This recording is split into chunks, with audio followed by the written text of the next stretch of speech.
বেশ কিছুদিন ধরেই আমরা শুনতে পাচ্ছি রাশিয়া পেট্রোল এক্সপোর্টের ওপর ব্যান লাগিয়েছে। ফলে ভারত এবার চাপে পড়বে। ভারত তো রাশিয়ার থেকে ক্রুড অয়েল কেনে, তাহলে কি সত্যিই চাপ আসবে এই যুদ্ধ পরিস্থিতিতে? কেননা আমরা প্রায়শই একটা ছবি নেট মাধ্যমে দেখতে পাচ্ছি, পেট্রোল পাম্পগুলিতে প্রচুর পরিমাণে লাইন পড়ছে, অনেকে আবার তেলও পাচ্ছে না সেখানে গিয়ে। তাহলে কি রাশিয়া পেট্রোল এক্সপোর্টে ব্যান লাগানোয় তার ইম্প্যাক্ট পড়তে শুরু করে দিয়েছে ইতিমধ্যেই? অপরদিকে ভারতও ডিজেল এক্সপোর্টের ওপর অতিরিক্ত শুল্ক চাপিয়েছে। তবে কি এবার জ্বালানিহীন হতে চলেছে গোটা ভারতবর্ষ? এই সমস্ত বিষয় নিয়ে আলোচনা করব আজকের এই ভিডিওতে। স্কিপ না করে ভিডিওটি প্রথম থেকে শেষ পর্যন্ত দেখতে থাকুন এবং ভিডিও ভালো লাগলে অবশ্যই সাবস্ক্রাইব করতে ভুলবেন না। এবার আসি মূল ভিডিওতে। প্রথমেই বলি, রাশিয়া শুধুমাত্র গ্যাসোলিন এক্সপোর্টে ব্যান লাগিয়েছে, ক্রুড অয়েলে ব্যান লাগায়নি, যা 1 এপ্রিল থেকে চালু হবে এবং 31 জুলাই পর্যন্ত চলবে।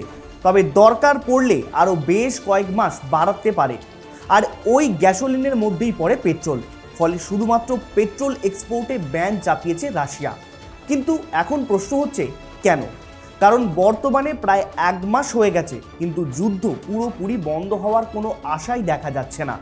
এর আগের একটি ভিডিওতে আমি বলেছি, শর্তের পাল্টা শর্ত চাপিয়ে যাচ্ছে ইরান, যে কারণে এখন সমস্ত দেশ তাদের নিজেদের সিকিউরিটিটা নিজেরাই বুঝে নিচ্ছে।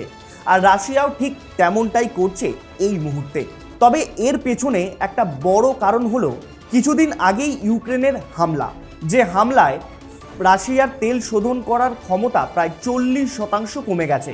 ফলে রাশিয়ার কাছে পর্যাপ্ত ক্রুড অয়েল থাকলেও সেটাকে ব্যবহারযোগ্য পেট্রোলে রূপান্তর করার ক্ষমতা এখন কিছুটা হলেও হারিয়েছে রাশিয়া। অন্যদিকে রাশিয়ার এখন চাষের মরশুম।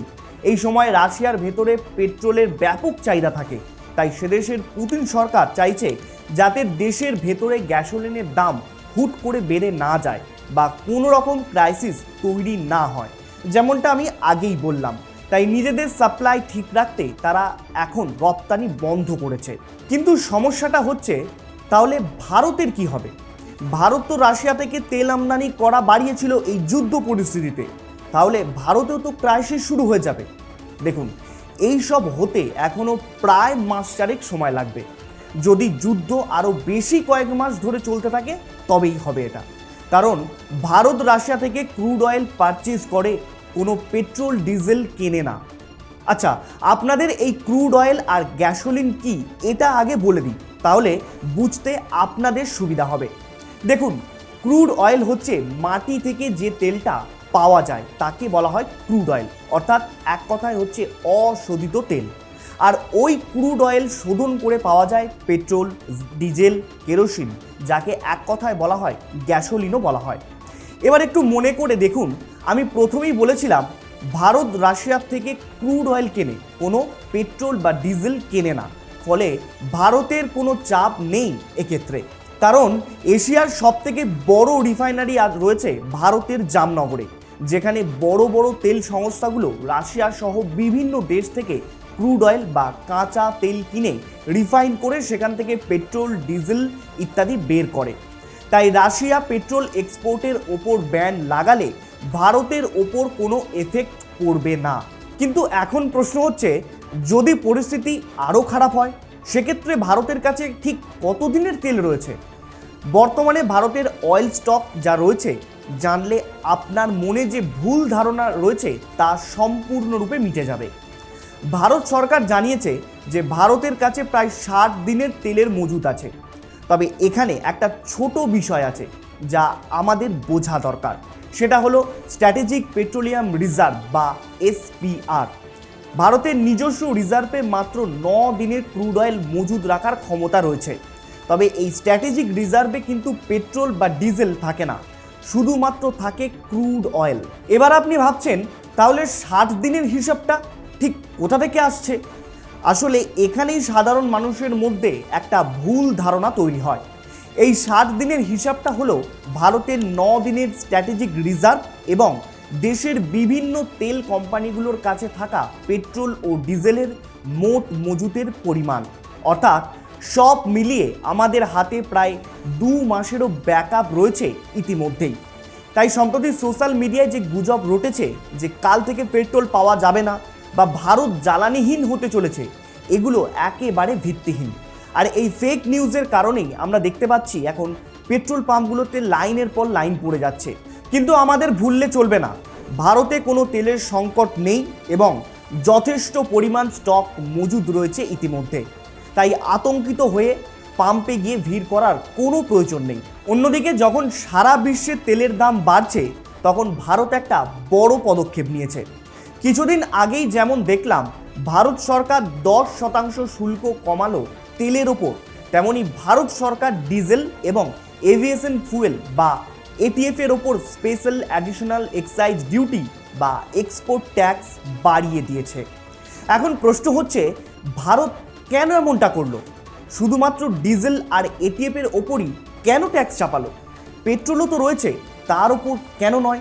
দেখুন, ভারতে তেলের ওপর যে 10% ট্যাক্স কাট করেছে ভারত সরকার, তার বিশাল ছাড় কিন্তু বাজারে দেখা যাবে না। ভারত সরকার এটা করেছে শুধুমাত্র দেশের মধ্যে তেলের দাম যা ছিল সেটাকেই বজায় রাখতে। কারণ শুল্ক কমালে যে তেল সংস্থাগুলো রয়েছে তারা আর দাম বাড়াতে পারবে না, ফলে সে দেশের মানুষও ফ্যাসাদে পড়বে না। কিন্তু ডিজেল এক্সপোর্টের ওপর 21.5 টাকা পার লিটার এবং এটিএফ এর ওপর 29.5 টাকা পার লিটার এক্সপোর্ট ট্যাক্স বাড়িয়ে দিয়েছে ভারত সরকার। কারণ যখন বিশ্ববাজারে তেলের দাম বাড়ে, তখন তেল সংস্থাগুলো অন্য দেশে এক্সপোর্ট করে বেশি মুনাফা অর্জন করে। আর ভারতের বাজারে তেলের দাম হুহু করে বাড়তে থাকে, যা সাধারণ মানুষের নাগালের বাইরে চলে যায়।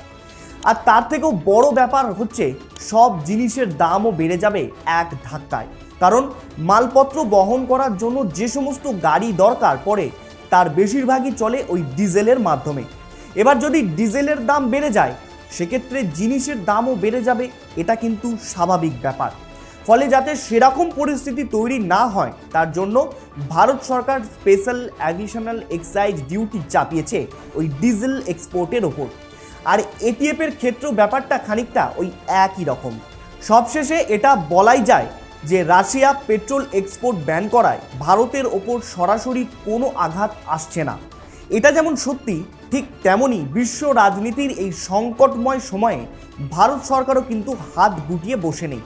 একদিকে যেমন প্রতিবেশী দেশ শ্রীলঙ্কার বিপদে 38,000 মেট্রিক টন জ্বালানি পাঠিয়ে ভারতের নেইবারহুড ফার্স্ট পলিসি বজায় রেখেছে, তেমনি অন্যদিকে দেশের ভেতরে তেলের যোগান নিশ্চিত করতে এক্সপোর্ট ট্যাক্স বাড়িয়ে দেশীয় তেল কোম্পানিগুলোকে নিয়ন্ত্রণে এনেছে ভারত সরকার।